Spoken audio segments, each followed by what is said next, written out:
Close your eyes for a moment. Imagine a world with no coins, no paper bills, no credit cards, no phones to pay with. Imagine a world where money does not exist at all. This world was not a dream. This world was real. It was the world of early humans, thousands and thousands of years ago. Back then, people lived in small groups. They lived near rivers, forests, and fields. They hunted animals. They grew food. They made things with their hands. Life was simple, but it was not easy. Every day was a search for food, water, and safety. And in this world, something very interesting happened. People needed things they did not have. A farmer had too much wheat, but no meat. A hunter had meat, but needed a clay pot. A woman made cloth, but needed grain to eat. So what did they do? They talked. They shared. They traded. This was called barter. Barter means you give me something and I give you something back. No money, just things. And for a long time, this worked. But slowly, quietly, a problem began to grow. And that problem would change everything. Because barter had a secret weakness, one that almost nobody talks about today. What was that weakness? That is where our journey truly begins. The world of barter sounds beautiful, simple, and honest. You have something I need. I have something I need. We trade. We both go home happy. But real life is never so simple, is it? Imagine this story. A farmer named Aaron lives in an old village near a river. Aaron grows the best wheat in the village. One cold morning, Aaron wakes up and his sandals are broken. He needs new sandals. He walks to the sandal maker. He says, "I will give you wheat for sandals." But the sandal maker looks at Aaron and says, "I do not need wheat. I have too much wheat already. What I need is a clay pot." So Aaron walks to the pot maker. He says, "I will give you wheat for a pot, and then I will give the pot to the sandal maker for sandals." But the pot maker says, "I do not want wheat either. I need a goat." And so Aaron walks and walks. He talks to 10 different people. He searches for hours, just for one pair of sandals. This problem is what we call the double coincidence of wants.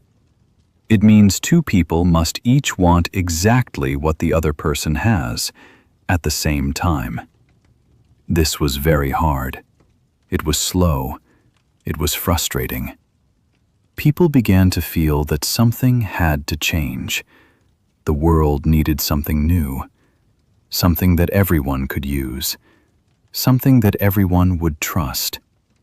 And slowly, across the world, in many different places, people began to discover a surprising answer. The answer did not come from one person. It did not come from one city or one king. It came slowly, like the seasons change, from many different people in many different lands. And the answer was this: use something that everyone wants. Use something that does not break. Use something that is easy to carry. Use something that is hard to fake. In different parts of the world, people chose different things. In some places, people used salt. Salt was very valuable. It kept food fresh. Roman soldiers were sometimes paid with salt.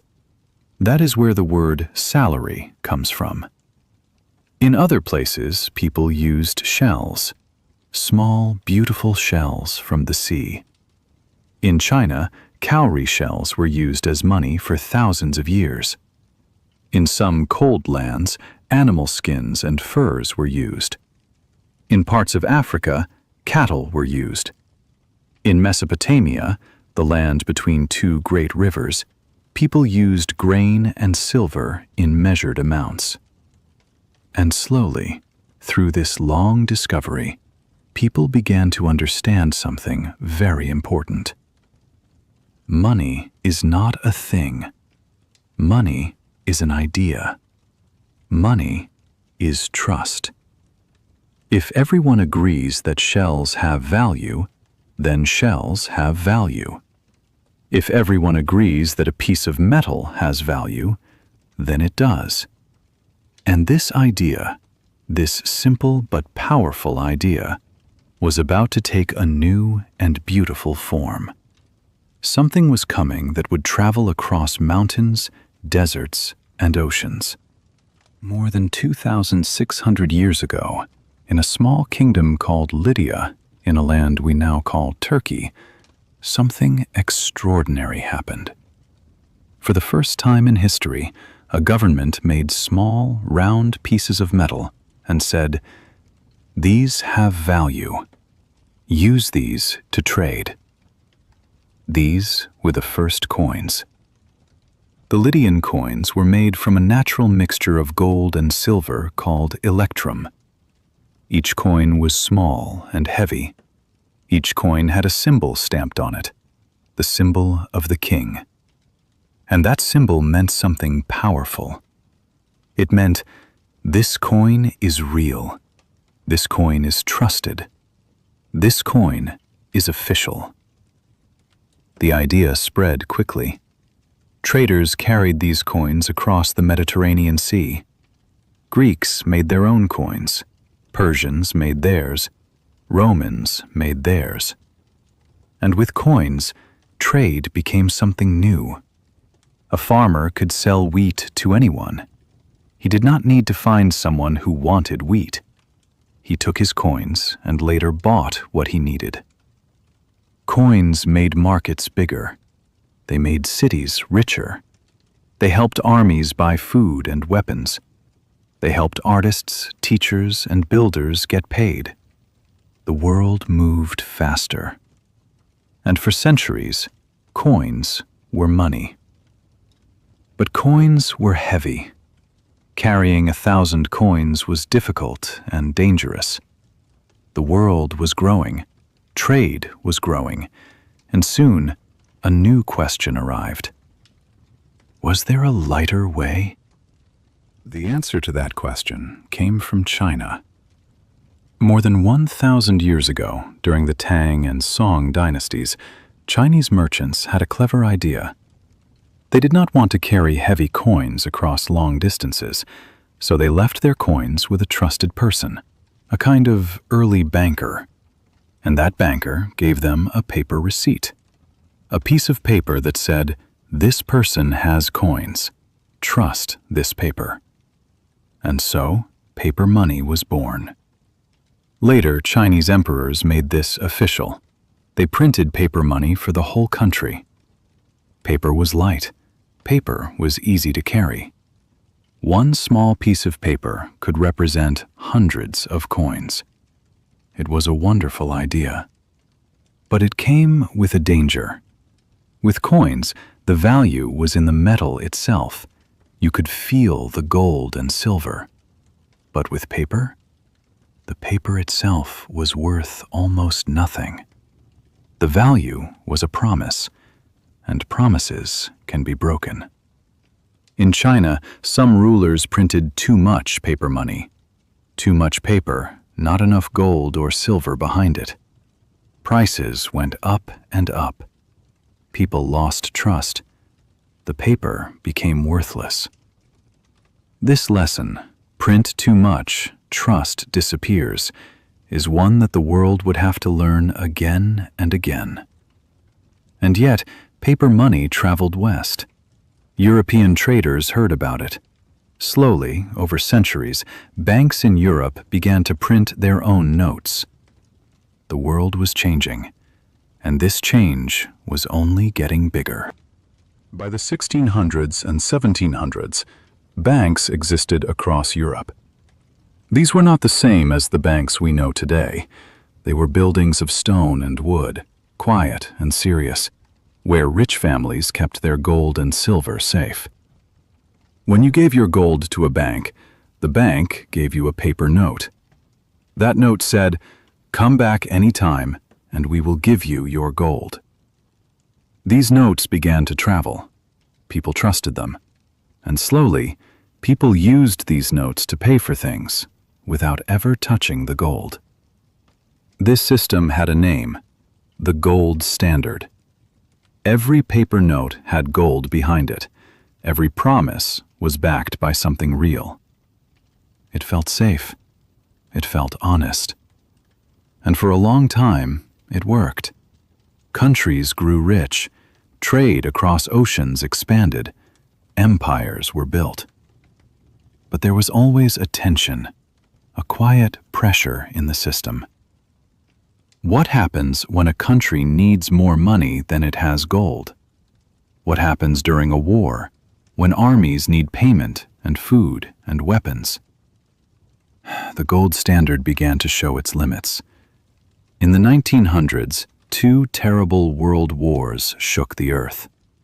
Governments needed money, enormous amounts of money. They could not wait for gold. And so, slowly, one by one, countries left the gold standard behind. The last great step came in 1971, when the United States officially ended the link between the dollar and gold. From that day, the dollar, and most money in the world, was backed by nothing but trust, nothing but a promise. And that is both beautiful and a little frightening. The world did not stop changing. In the middle of the 20th century, a new idea arrived. What if you did not need to carry paper at all? What if a small card could carry your money? The first credit cards appeared in the 1950s in the United States. A man named Frank McNamara forgot his wallet at a dinner. He felt embarrassed. He could not pay. And from that embarrassment, the idea of a card you could always carry was born. By the 1970s and 1980s, plastic cards were everywhere. Banks gave cards to millions of people. You could walk into a shop with nothing in your pocket, no coins, no paper, and buy things with one small card. Then computers arrived. Then the internet. By the 1990s, people could pay for things online from their homes without leaving their chairs. Money had become invisible. Numbers on a screen, a click of a button. And the world moved faster and faster. But the biggest surprise was still coming. Because in 2008, someone, or a group of people, using only the name Satoshi Nakamoto, published a short document on the internet.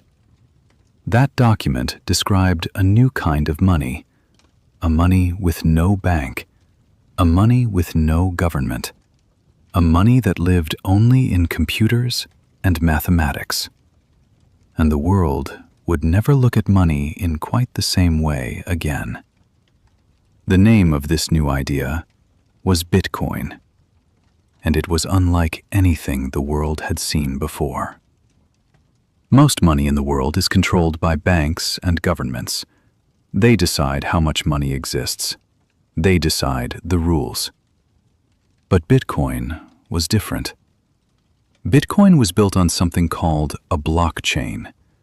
Imagine a long chain of records where every transaction, every time someone sends Bitcoin to someone else, is written down, checked by thousands of computers around the world, and locked forever. No one person controls it.